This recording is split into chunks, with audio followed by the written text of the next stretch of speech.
The opinions expressed in the following program are those of the participants and do not necessarily reflect those of Rogers nor Rogers TV.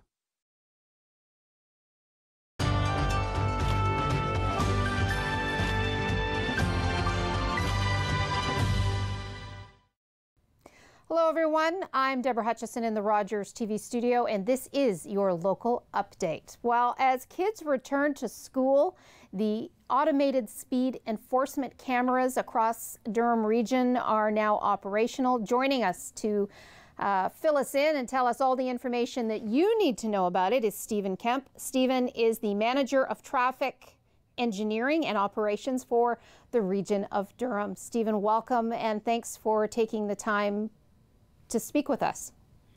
You're welcome. It's a pleasure to be here, and happy to have you help us get the message out to our residents.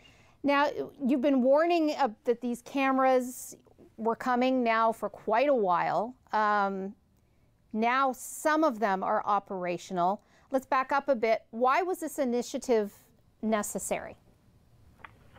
Yeah, so I'll start. The story really starts back in April of last year when Regional Council approved our Strategic Road Safety Action Plan, which we call Durham Vision Zero.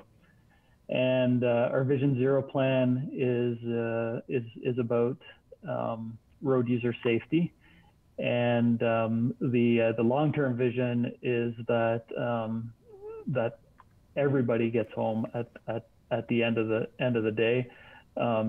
Zero fatalities and zero injuries on our road system is what we want and what we're striving for.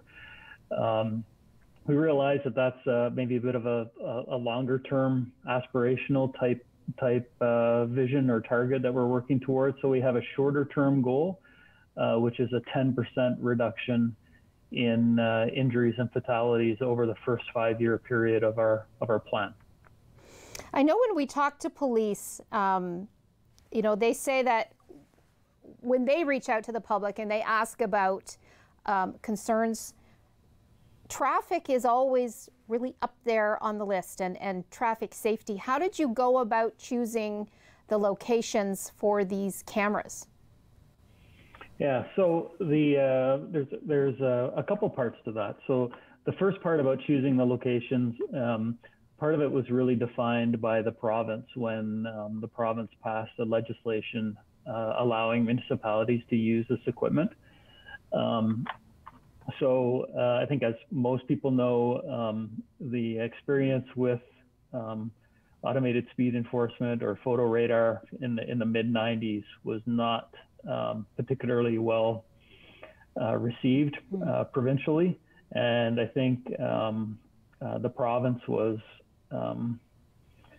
really wanted to make sure that if they were going to allow municipalities to do this, that it was as transparent as possible, and that it really focused on areas where residents had specific concerns. So the province said that municipalities could use this equipment on their roadways only. So it's not being used on provincial roadways at all.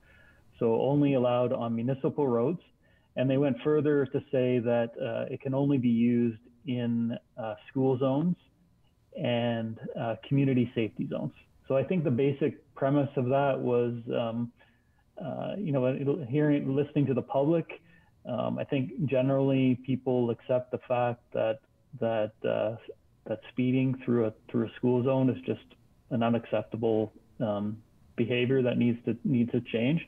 And there's a lot more support, I think, for this type of technology in those areas than on some other types of roads, like highways, for example. So the province set those rules, which limited the locations that we had to use the technology. And then the region went further and looked across our whole regional road network to look where do we have school zones, where do we have community safety zones, and then try to prioritize those sites for implementation. So if you log online, I mean, you've made you made it very clear where they are going to be. I mean, the list is this long, but to start off with today, it's basically 4 regions, correct? Or 4 areas that we've got them operational. Yeah, that's true. So the way our program is going to work, we're doing this as a pilot project to test the technology and see measure what impact it actually has. So to start, we are working with 4 mobile automated speed cameras. So these devices can move from location to location. So we have 4 pieces of equipment, and we plan to rotate them through about 23 different sites in the region. Each camera will spend about 1 month at each location. So you never know when it's going to move, right? So beware. Yeah, except we don't intend to surprise people with them. That's not our objective. We are going to be very transparent about where they are and where they are going. All of that information is available on our website at durham.ca/ASE. And we're going to continue to update that and let people know where the devices are, in addition to the signs that are in place at each location to tell you that there's a speed camera ahead. So we don't want to catch anybody off guard. You know, it'll be interesting to see once you move a camera, whether the complaints start again or whether people are not going to be as careful again. Let's talk about what happens if the camera catches you speeding. There are fines, but no demerit points. How's that all going to work? Yeah, that's true. So there are fines, but because this is a vehicle-based offense and not a driver-based offense, there are no demerit points associated with the ticket. So if you get pulled over for speeding by a police officer at the side of the road, the fine gets issued to the driver, and demerit points also get issued to the driver if warranted. The speed cameras have no information about who was driving the vehicle. The cameras take a photo of the rear license plate of the speeding vehicle, so there's no information about who was driving. The fine gets mailed to the registered owner of the vehicle, and because of that, no demerit points are issued. So in my case, I have teenage sons that are both driving age and often borrow the family car for trips here and there. And if one of them gets a automated speed enforcement camera ticket driving through a school zone, that ticket will be mailed to me, and it'll be up to me and my sons to negotiate how the payment plan might work. And does the fine differ depending upon how quickly you are going or how much you're speeding over the limit? Yeah, the fine does vary. The fine is exactly the same as the fine that you would pay if you received a ticket from a police officer at the side of the road. It's the same section of the Highway Traffic Act that applies. So the fines range at the very lowest level to less than $50 at the low end, all the way up to closer to $1,000 at the very high end. I would think, though, if you were speeding at a rate where you would warrant a $1,000 ticket, would police not be called in to talk to you? So because we don't have any information about the driver, that's a bit of a challenge. So when you're pulled over at the side of the road, it's pretty clear who is driving the car. With a speed camera, that is less obvious. So we do have plans in place to deal with any 50 over offenses, because it is treated a little bit differently in the in the Highway Traffic Act. If you're caught by a police officer on the side of the road at those speeds, you can lose your car for a few days, and really hefty fines. A speed camera can't impound somebody's vehicle at the side of the road.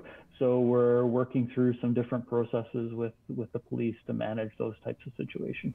And I also have to ask you about, usually when a police officer is pulling you over for speeding, an officer has discretion. A couple of kilometers over, they won't usually give you a ticket.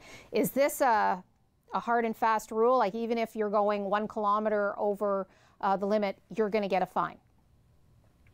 Yeah, so we're not disclosing to the public any information about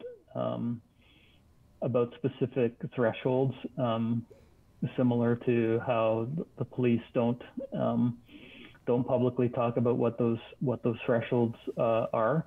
What I can say though is that the technology itself, a camera, a computer in a box, has no human ability to be to make exceptions. So it's programmed to work a certain way, and that image is automatically captured. It knows nothing about the type of vehicle, who's in the vehicle, any other circumstances. It's very black and white. What happens though is that that image gets recorded digitally, and it gets sent to the Joint Processing Center, which is a facility in the city of Toronto that is processing all of the automated speed enforcement tickets issued in the province of Ontario. And a provincial offences officer that works in that facility reviews the image and reviews the evidence that's collected by the camera. And that officer makes a decision on whether or not to lay a charge based on the evidence that they have in front of them. We've only got about another minute and a half. So I want to ask you though, if a ticket or a fine is issued and the owner of a car doesn't pay, what happens then? Yeah, so the ticket arrives in the mail. Just like any other speeding ticket, you have 3 options. You can pay the fine outright. You can request a meeting with a prosecutor at the courts to discuss your case, or you can request a trial. If you have to choose one of those 3 options, if you just flat out don't pay, the regular repercussions would apply. When it comes time to go renew your driver's license, there would be outstanding charges on your account, and it would be problematic for people. So we encourage people to pay or go through the other options that they have available to them. Okay, so once again, Stephen Kemp is with the region of Durham. Thanks so much for joining us today. Durham.ca/ASE for information on the automated speed enforcement. Stephen, thanks again for joining us. You're welcome. Okay, stay with us. More to come on Local Update after the break.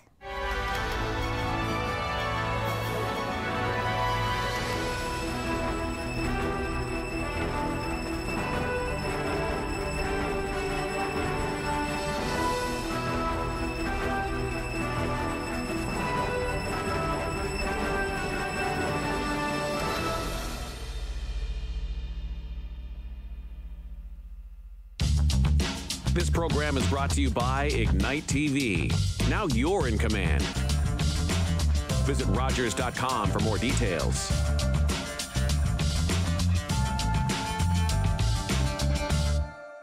Being stuck in your home during this pandemic also means you have a home. Waiting in line for groceries means you have money for groceries. The isolation, being broke and totally scared about what's next. I was feeling that before this crisis. People say we're in this together, but me, I've got no one. Youth who have aged out of the child welfare system are in danger of falling further through the cracks because of today's crisis. They need your support. Please give today at helpyouthnow.ca.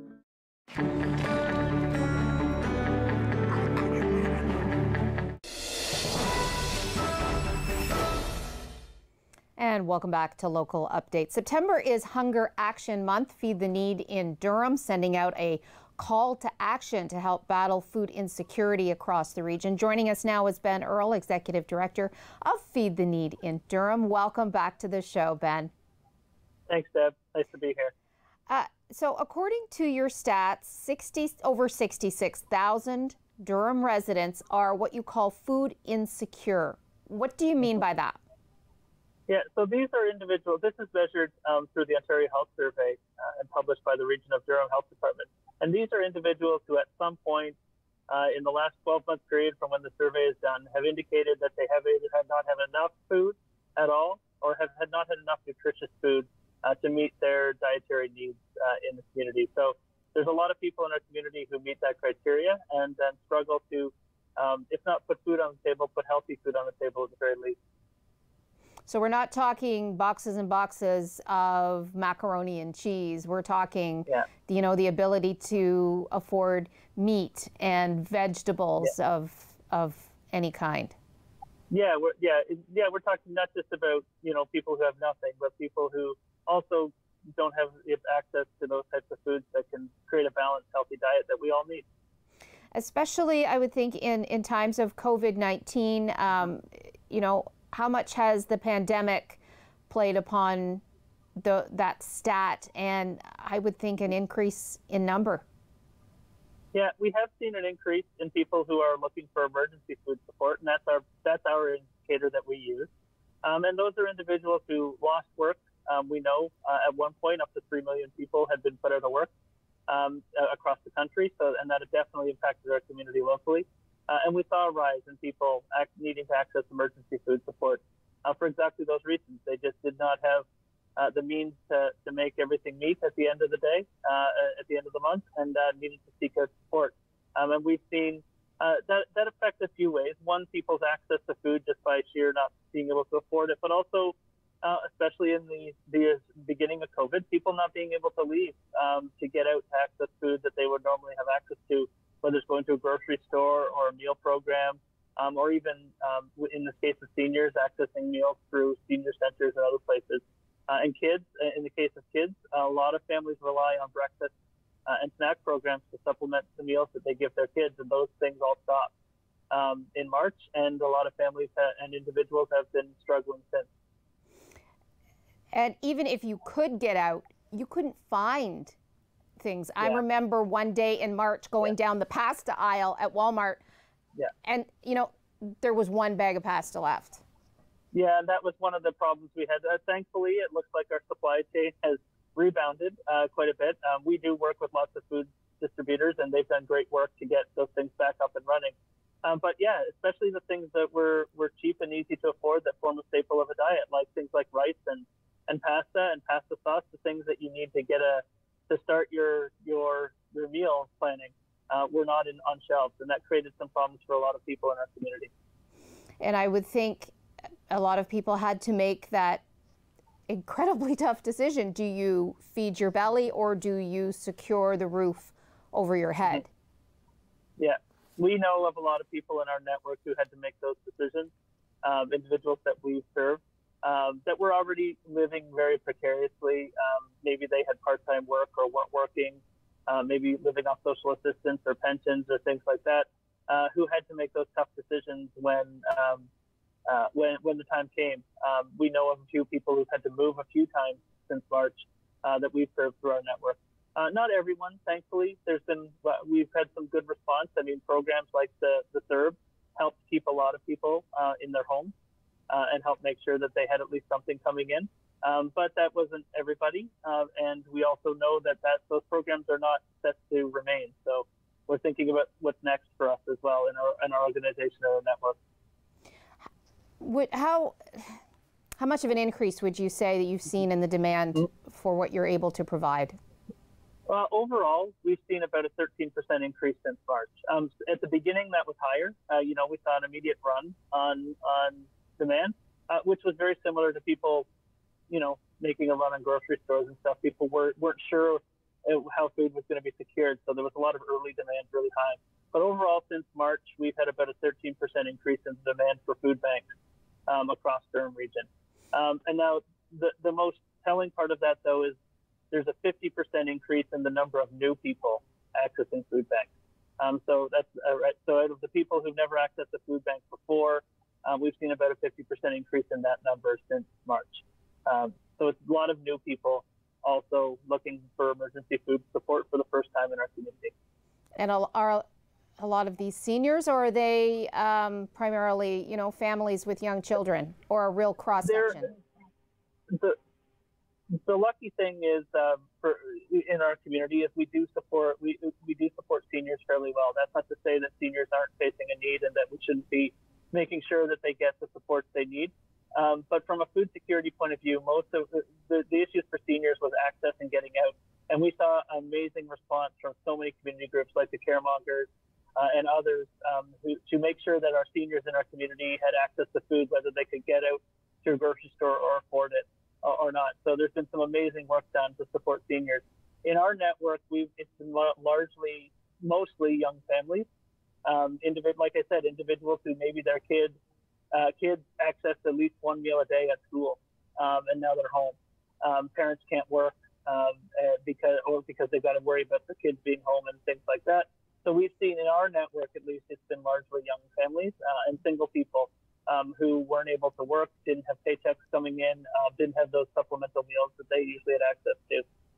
So it's been across the board in the community, but in our network, it's been largely those younger families.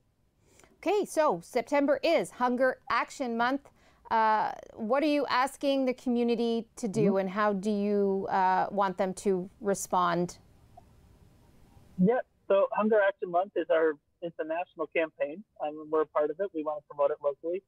The goal is to recognize not only that hunger is an issue for our community, but also to recognize the community supports that we do have year-round, and ask our community to step in and help us respond to hunger. So we've got a few advocacy things planned this month, messaging about what's been going on with COVID. We have our push against hunger, which we'll talk about a little bit more in a minute. And we also are doing a lot of work to recognize, especially our volunteers who've been so amazing to help us keep going. Feed the Need hasn't stopped, and our network hasn't stopped since COVID. A lot of charities and organizations slowed down, and we haven't. So we're using this month to recognize all of that. Our community can get involved. If you follow us, go to feedtheneedindurham.ca. You can see everything that we're doing on our website. We're asking our community, if they can, to make donations of either food or our cash donations. In order the safest way to do it these days is to make a financial donation, because you can do that online. You don't have to worry about coming to our facility or any of that. But if you do want to come to our facility and you do want to donate food, which we always appreciate, we've got all the safety protocols in place. We just ask that people reach out to us in advance to let us know, so that we can make sure that we are able to receive you safely and protect you and our volunteers and our staff from any possible transmission. Obviously, we're asking everyone to please follow the guidelines they would follow if they're going to any store or grocery store or any other place to donate food. But yeah, you can find all of this information on feedtheneedindurham.ca. We appreciate all contributions at this time, either whether financial or food, because we're going to need them as we go forward. And financial donations, you have real buying power to get more bang for your buck, so to speak, don't you? Yes, we can. Well, we can purchase in volume that allows us to reduce the cost of each individual product. That's one thing. But because we are a distribution network and we are a food hub, we can leverage every dollar donated to distribute $7 worth of food to the community. So that's not just purchasing, that's part of it, but it's also our ability to get more food out to more people who need it. And we do that because we are a collective impact network in our community of over 60 organizations. And we can do everything in such volume that it allows us to be extremely efficient. So your dollar contributed helps us get out a lot more food to people who need it. than you could purchase on your own. Now, September 22nd is Push Against Hunger. Yes. Yes, so this is our annual event where we walk from, basically from Oshawa to Whitby. We usually walk from Oshawa City Hall. We walk all the way up to the regional Durham headquarters in Whitby. The route has changed a little bit this year, but it's still the same walk.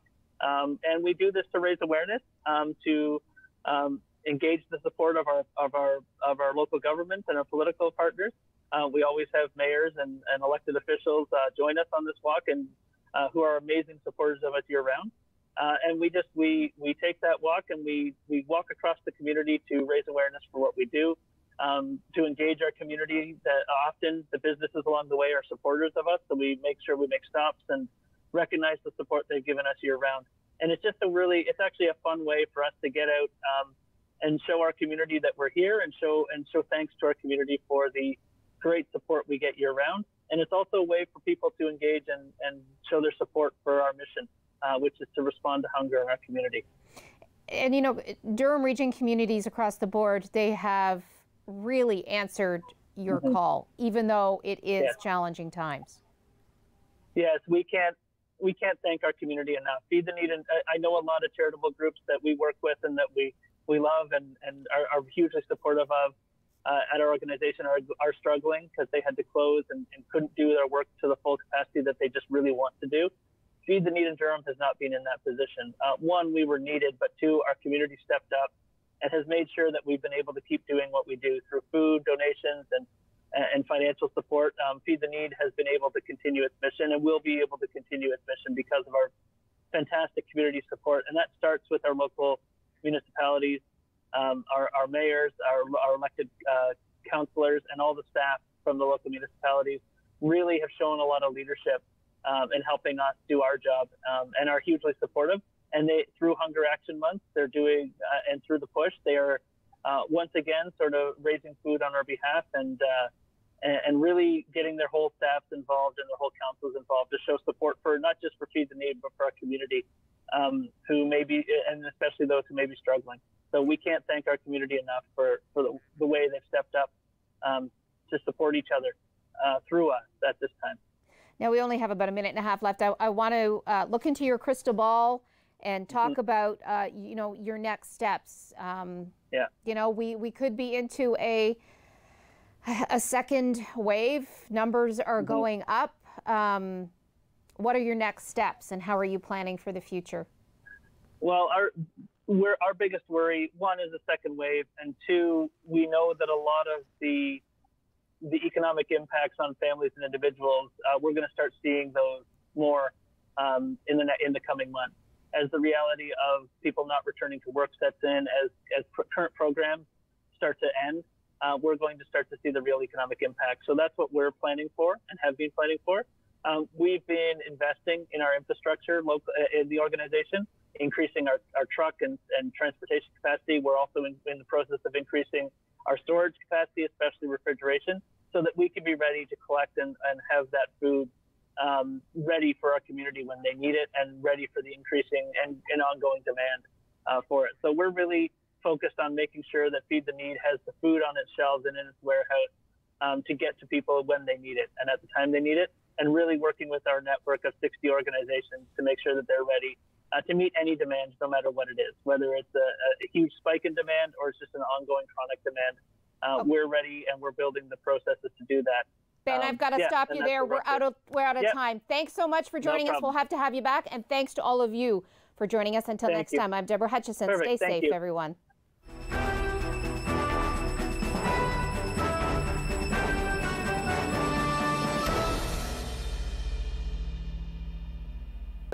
Call the Rogers TV viewer response line, email us, or connect with us on social media.